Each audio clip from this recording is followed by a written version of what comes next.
जी, जब भी हिंदू एकता की बात होती है, सनातनियों के एक होने की बात होती है, तो इससे दिक्कत क्यों होती है लोगों को?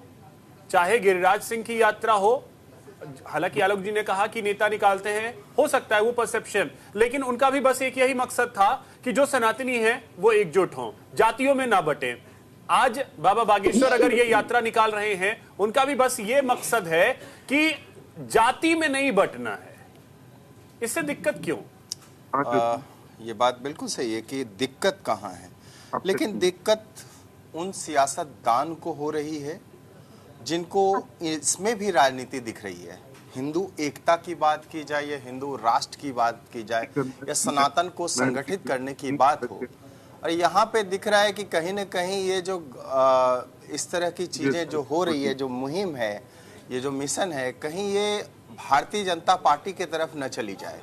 तो यहाँ पे आप देख रहे हैं कि दिक्कत हो रही है और दिक्कत बिल्कुल होगी भी। लेकिन बात है कि संतामन इस्लाम का जब मुल्क हो सकता है तो भारत हिंदू राष्ट्र क्यों नहीं, सबसे पहला प्रश्न है।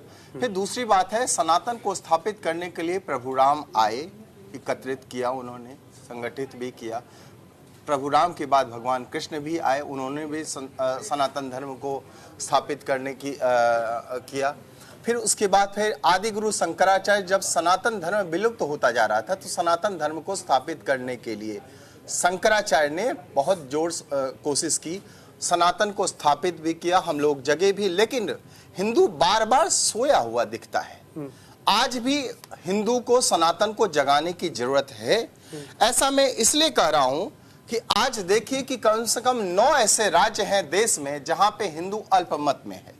चाहे मिजोरम की बात करें, मेघालय की बात करें, नागालैंड की बात करें, केरला की बात करें, कश्मीर की बात करें, असम की बात करें, पश्चिम बंगाल में भी ऐसा दिख रहा है। तो यहाँ पे हिंदू सनातन धर्म को जगाने की आवश्यकता है कि यदि कहीं ऐसा भी कोई ऐसा दृश्य हमें देखने आगे आने वाले समय में 10-20 साल 50 साल में, ऐसा नहीं कि प्रदर्शनी में बस देखने को लेकर हाँ हिंदू धर्म भी हुआ करता था, हमारे आने वाली जो पीढ़ी है बस इतना ही बस गाता फिरे तो कि हिंदू धर्म भी हुआ। लेकिन आज सनातन धर्म यदि संगठित नहीं हुआ, सनातन की जड़ें इतनी कमजोर थोड़ी ना है। आप यही तो देखिए, आखिर नहीं, बिल्कुल सही आपने सवाल उठाया है। आखिर क्या हुआ कि कांधार से हम मिट गए?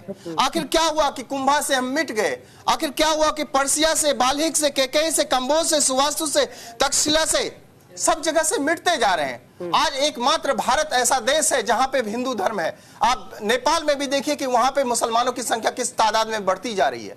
आप देखिए मालदीव की हालत, आप देख लीजिए। आप पाकिस्तान में जहां हिंदू हुआ करते थे आज 20% से 1.6% है। आप देखिए 24% जहां पे होते थे बांग्लादेश में, वहां पे 4% हिंदू है। आज यदि हिंदू संगठित नहीं हुआ, हम एक नहीं हुए, तो हम विलुप्त हो जाएंगे, ये बात सच है। और सबसे बड़ी दूसरी बात एक और है, बाबा बागेश्वर बार बार इस बात को गुहार लगा रहे हैं, हम एकता में ही बल है, हम सब बचपन से सुनते आए हैं।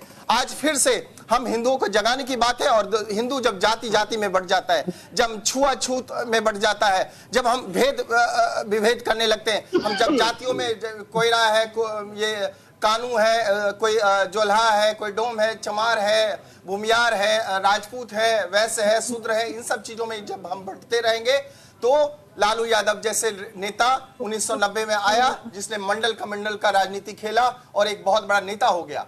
आज वही काम राहुल गांधी जैसे लोग कर रहे हैं, जाति जाति में जनगणना करवा लो। और यहां तक कैम्ब्रिज एनालिटिका एक सर्वे कंपनी है, वो इस तरह की उन्होंने एक राहुल गांधी को सुपुर्द कर रखा है और राहुल गांधी जी उसी मुहिम पे लगे। यदि इनके अंदर हिम्मत है तो वो जाएं और मुस्लिमों में जाति जनगणना कराएं।